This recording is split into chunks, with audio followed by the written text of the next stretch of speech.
This is the Triune Mercy Center, and it is a church that helps those who have a hard life on the streets and need help getting back on their feet.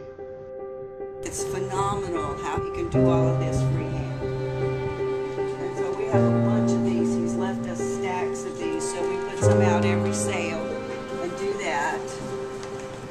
Paul, do you have your carving? Paul did this. One of our people made that from scratch. That snowflake is not part of the purse, but she made that from scratch. Wow. Lined it, did everything.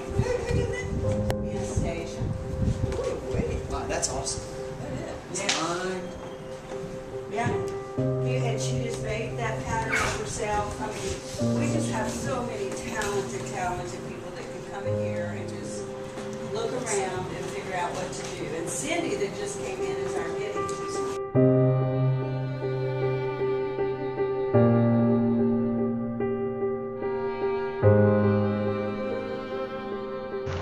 Volunteers make poverty a little easier by giving them warmth and sleeping material for cold nights and long days out on the street.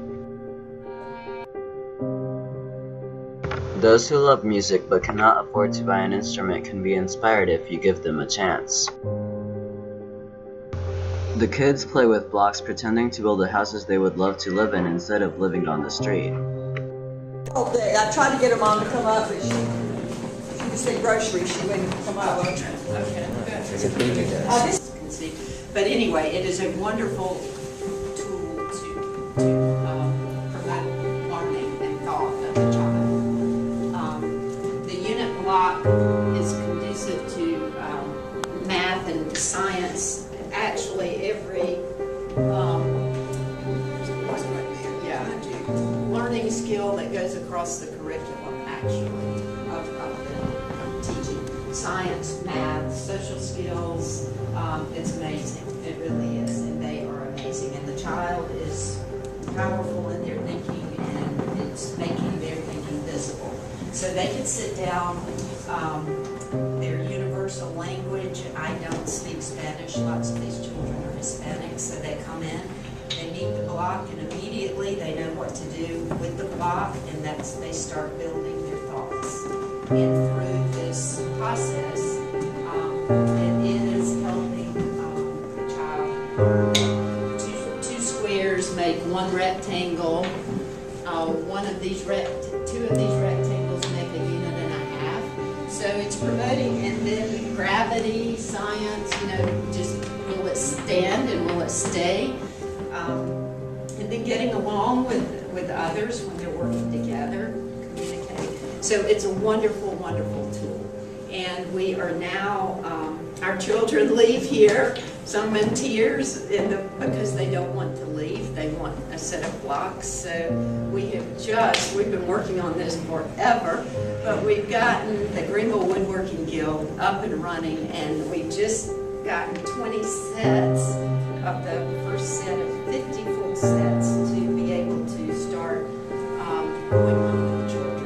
We're going to have parent workshops to promote an understanding of what's happening with your children and your blocks, so that we're just not handing out sets of blocks to go home and not understand. So it's going to be a wonderful learning and teaching for the parents as well as the children. So they're ready to start school with something a little bit more than what they are able to start now. And also the parents to have a vocabulary with them to go into first grade. So it's exciting, and we're excited. Ms. Taylor, do you want to add anything? I'm just talking. It's been a long journey from the idea, failure,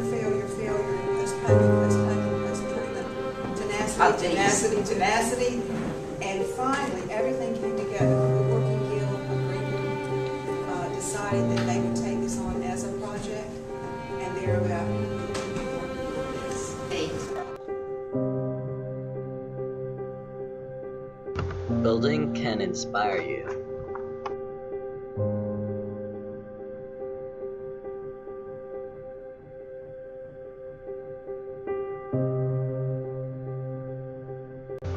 Even the poor can worship.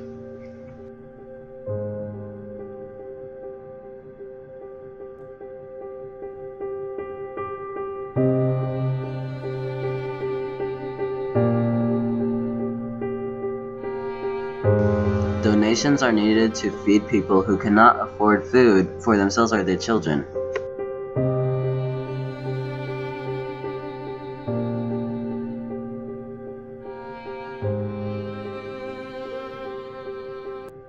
People shop for many, many years. But now we're getting ready to transfer this, we're gonna rebuild this into offices for social workers to do some one-on-one. Mike has been homeless before, and so I want her just to tell you about it. And then she's gonna help lead our tour out into the community to show you some things. So Cindy, just tell them what happened to y'all and how y'all find out. Okay. My husband and I both lost our jobs and are unemployment right now. And looking for rent. So we wound up in a tent for about 4 months. Finally, I've got a job now. Thanks. Tell what you're doing. I work for Goodwin's. And my husband just got his disability started this month. So we're okay. She knows what I want. She told me. It's no fun. So go ahead, y'all get to ask questions. That's part of our tour, that you meet somebody who's really lived through this, and she can answer any questions that you have. So who were you working when you lost your job? I was actually working at White Horse Mill when they closed it down. I'm sorry, where? White Horse Mill. Oh, yes, yes, yes. And they shut, I was there when they shut it down. I lived there 20 years.